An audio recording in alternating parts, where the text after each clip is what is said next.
Olá, galerinha do 7º ano, tudo bem com vocês? Eu espero que sim, comigo também. Hoje nós daremos continuidade no capítulo 5, que é o corpo em movimento.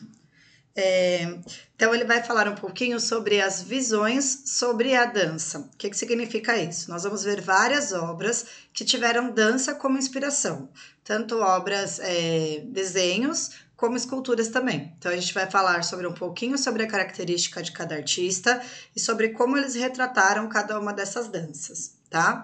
Então ele fala: a dança foi uma grande inspiração para as artes visuais, para retratar a história da dança nos momentos em que a fotografia ainda não existia. A pintura e o desenho, como aqueles feitos nas cavernas pré-históricas ou nos vasos gregos, foram usados como fonte de conhecimento. Essas pinturas também adicionavam compreensão ao contexto de cada período em que as danças estavam envolvidas. Ou seja, vários artistas retrataram danças de maneiras diferentes e as danças que eram feitas, onde eles viviam e como, né, eles viviam aí com a ideia da dança na sociedade como um todo, tá?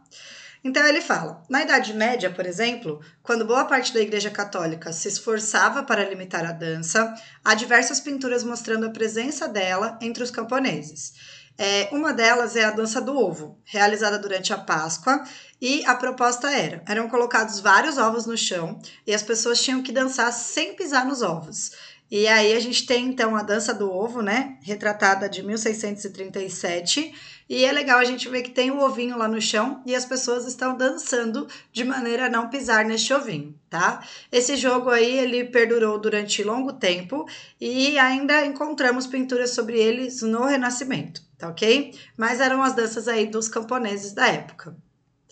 Depois, a gente tem outro tema relacionado à dança, que são as três graças da mitologia grega, que seriam três deusas, filhas de Zeus, tá? Então, a gente tem elas aí dançando e elas representam o banquete, a concórdia, o encanto, a gratidão e a prosperidade familiar e a sorte, e geralmente elas aparecem dançando em meio à natureza. Então, a gente tem essa obra de 1799 e a gente tem mais uma obra aí, que é a Primavera, de Sandro Botticelli, e a gente consegue ver também as três aqui dançando, tá ok?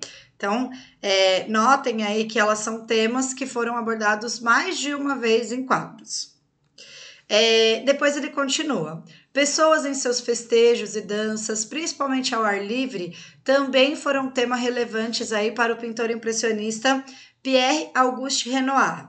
Então ele tinha como característica as buscas de pinceladas rápidas, e aí uma dança, ela tinha que ser uma obra rápida, né? Porque ele tinha que captar a dinâmica dos seus momentos em momentos e vivacidades aí. Ou seja, enquanto as pessoas estão dançando, ele tem que se concentrar em um único passo para conseguir retratar ele aí, tá? Então ele ficou conhecido por isso. E ele é um pintor impressionista, que tem essa característica de obras rápidas, tá ok? Essa é a principal característica aí do impressionismo. A gente vai ver mais pra frente depois. Depois, a gente tem também um artista bastante conhecido, que é o Edgar Degas. Então, ele também foi identificado como um impressionista francês do século XIX, mas ele se considerava mais realista do que impressionista. Mas quando a gente pensa nas características, a gente pensa em obras impressionistas, tá? Então, ele, apesar de integrar o grupo e as exposições dos artistas impressionistas, seu interesse era outro. Geralmente, quando a gente pensa em obras impressionistas, elas eram feitas ao ar livre, assim como a do Renoir. Então, se a gente notar aqui, tem a árvore lá no fundo e assim por diante.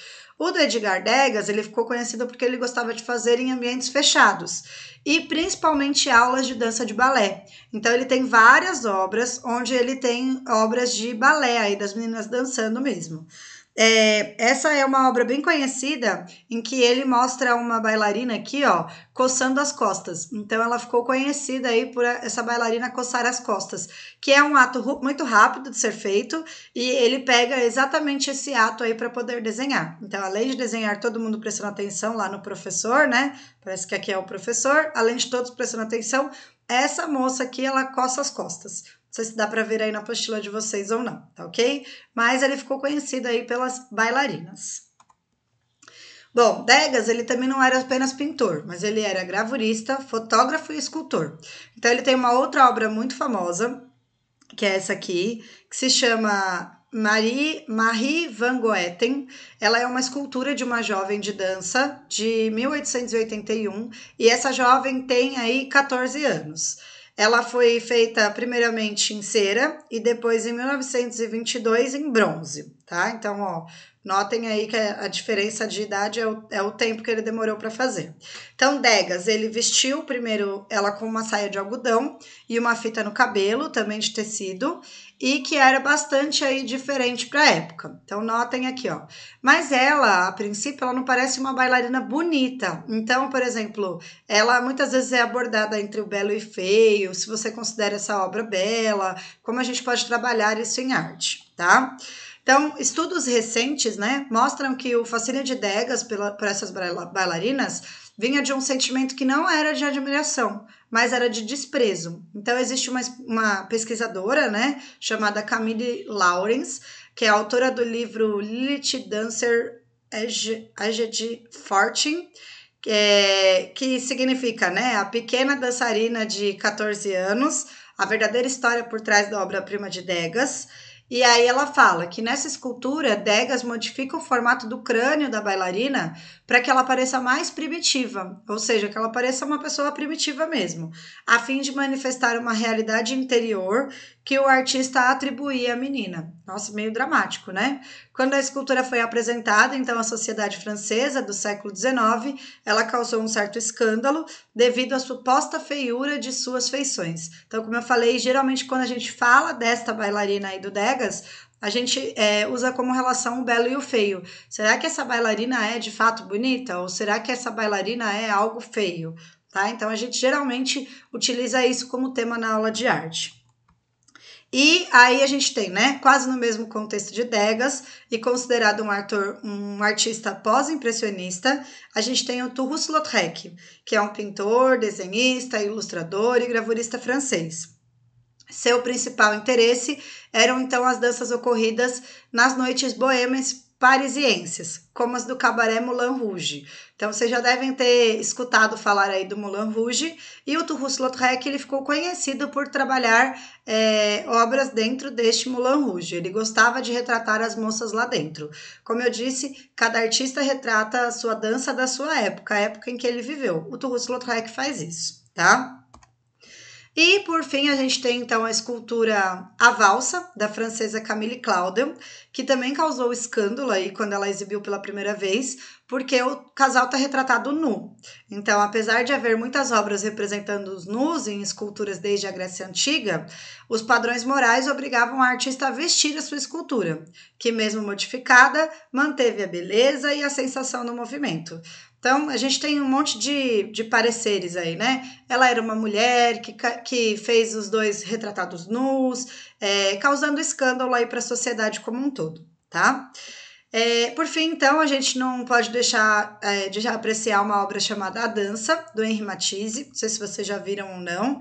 Ela trouxe figuras sem gênero ou identidade definida para poder concentrar o nosso olhar na dança do conjunto. Quando a gente observa essa obra aí, ela parece uma dança chamada ciranda, que provavelmente vocês já devem ter visto aí quando pequenininho. Ciranda, cirandinha, vamos todos cirandar. E aí a gente tem uma série de conceitos por trás dessa obra, que é: o grupo se move sobre um fundo azul, que pode ser tanto céu quanto água. E eles parecem flutuar numa grama verde, que pode ser tanto uma vegetação ou uma visão de um lugar imaginário. E aí a gente tem as mãos de dois participantes aqui, ó. Notem aqui que todos estão com a mão dadas, né? Mas estes dois aqui, ó, eles chegam a soltar a mão. E aí ele fala, né, que a perna do outro faz com que a gente não veja esse soltar das mãos e ele consegue ainda manter a sensação de movimento e de leveza da obra, tá ok? É como se a obra desse continuidade a partir desta perna aqui, porque a gente não sente que eles soltam a mão, tá ok?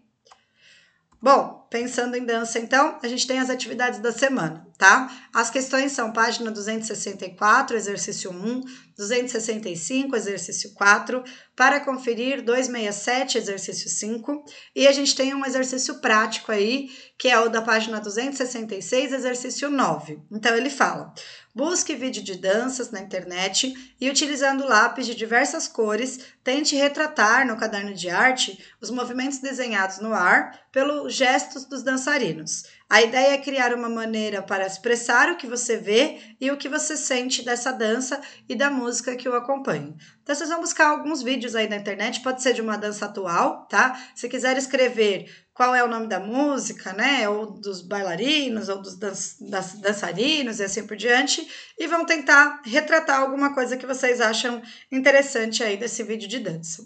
Tá ok? Um beijo, galerinha. Até a nossa próxima aula. Um beijo, beijo e até mais.